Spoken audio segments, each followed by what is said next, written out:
In this video, we're diving into something we've all experienced: relationships. Ever found yourself in a situation where things just don't feel right? Well, you're not the only one. Join me as we explore those subtle signs that tell us it might be time for a new chapter. This isn't about complicated theories. It's all about understanding real-life cues. Relationships may seem like a maze, but together we'll uncover the path forward.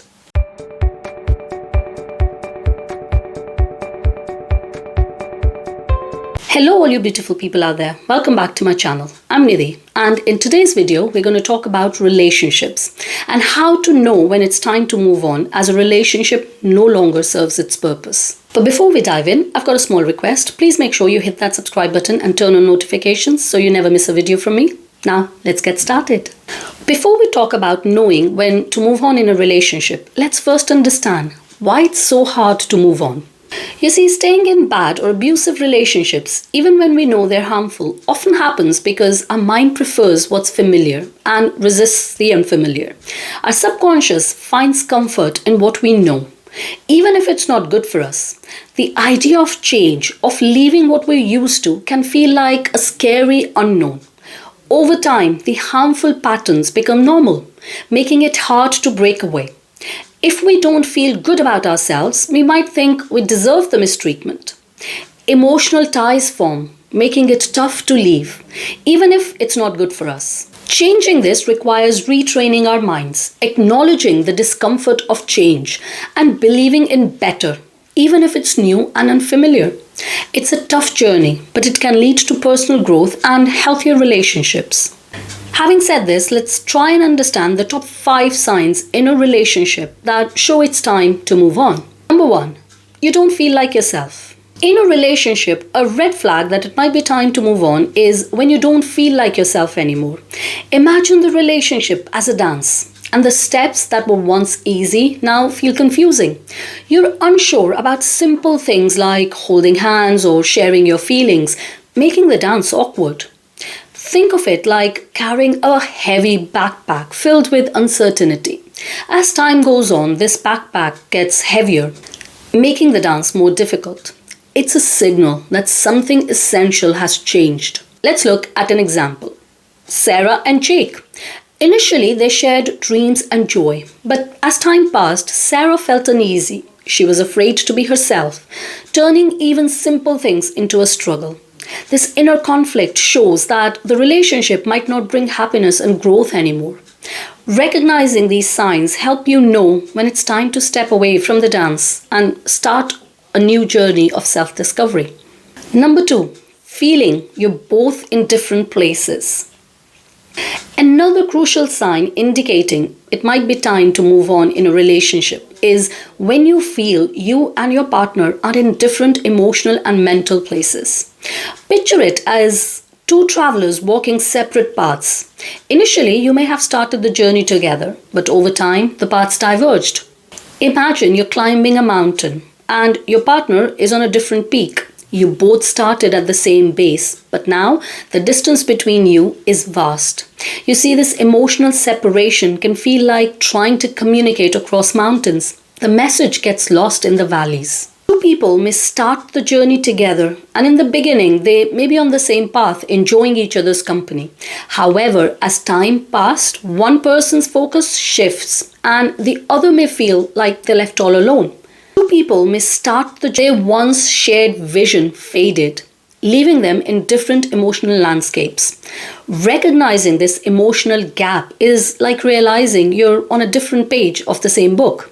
It's a signal that your individual stories are diverging. Moving on from this point is like finding a new trail that aligns with your personal journey, ensuring you continue to climb towards fulfillment and happiness. Number 3, does your partner bring out the best in you? Consider your personal growth as a garden, where your best qualities are like vibrant flowers. Think of your partner as the sunlight and the nutrients for this garden.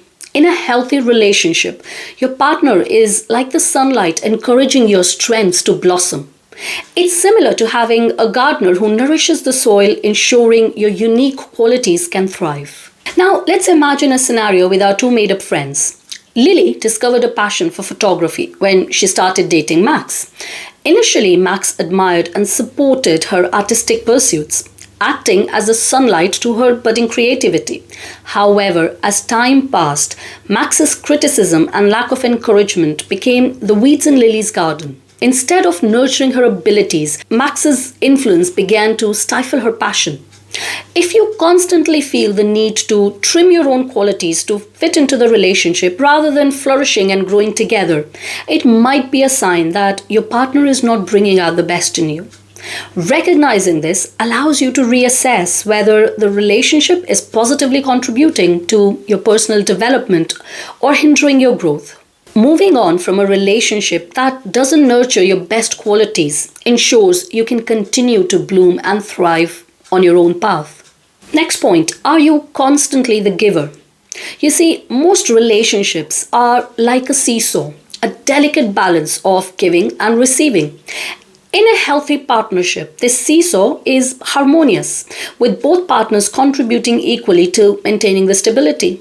Now, imagine you constantly find yourself on the giving end, tirelessly pushing down while the other side remains seemingly weightless. Let's look into this scenario with two more imaginary friends, Alexandra and Thomas. In the early days, their seesaw was in perfect balance. Both contributed effort, time, and emotional support, creating a reciprocal exchange. However, over time, Alexandra noticed the seesaw tilting. Despite their best efforts, Thomas seemed less engaged, putting minimal effort into the relationship. Alexandra became the perpetual giver, constantly pushing to keep the balance. If you often feel like you're carrying the emotional or practical load of the relationship without a fair exchange, it's akin to trying to keep the seesaw steady while your partner remains passive. The continuous imbalance can lead to emotional exhaustion and feelings of being unappreciated. Recognizing this dynamic is crucial, signaling that it might be time to move on and find a relationship where both partners actively contribute to sustaining the balance. Point number 5, lack of equality and respect. Feeling unequal in a relationship is like being in a dance where only one person decides the move. It undermines the core of mutual respect, making one partner feel undervalued. In a healthy relationship, both partners contribute, respecting each other's steps and finding joy in the shared dance. If you discover your relationship lacks equality and respect, it might be time to move on. In your relationship, imagine a scenario where decisions are made without your input. Your partner consistently takes the lead, leaving you feel unheard and undervalued. Consider a situation involving individuals, let's say Becky and Jordan. Initially, they collaborated well with each other, contributing to decisions. However, as time passed, Jordan began dominating, sidelining Becky's opinion. This unequal dynamic eroded the harmony of their partnership. Feeling unequal in a relationship means one person makes decisions without considering the other's input. This lack of mutual respect undermines the foundation of a healthy relationship. A partnership should involve both individuals contributing equally, respecting each other's perspective. If you find yourself consistently undervalued and lacking respect, it might be a sign that it's time to reconsider the relationship. Recognizing these signs can be tough, but it's a necessary step towards building a healthier future. Relationships should be a source of support, growth, and mutual respect. If you resonate with these signs, it might be time to have an open conversation with your partner or consider moving on to create space for personal well-being and growth. However, sometimes even after knowing we are in a relationship that isn't fulfilling, it's not always easy to move on. Many times we still want to cling on, thinking others can make us feel happy and valued. You see, seeking validation externally can hurt our confidence. That's why it's important to focus on self-love. I've done another video on the topic of self-love, which I'm going to link in the description box below if you want to check it out. Our subconscious mind, like a helpful assistant, listens to the words we say. So instead of doubting ourselves and relying on others to make us feel happy or important or that we matter, let's tell our subconscious, I'm enough. Repeating this even if it feels awkward, helps it become familiar. This self-affirmation builds beliefs in our worth and abilities so we can take charge of our story and embrace the empowering journey of relying on ourselves. If you found this video helpful, please don't forget to like, share and subscribe. If there's anything more you would like me to cover, please put that in the comment section below and I'll do my best to cover that in my upcoming videos. Until next time, take care.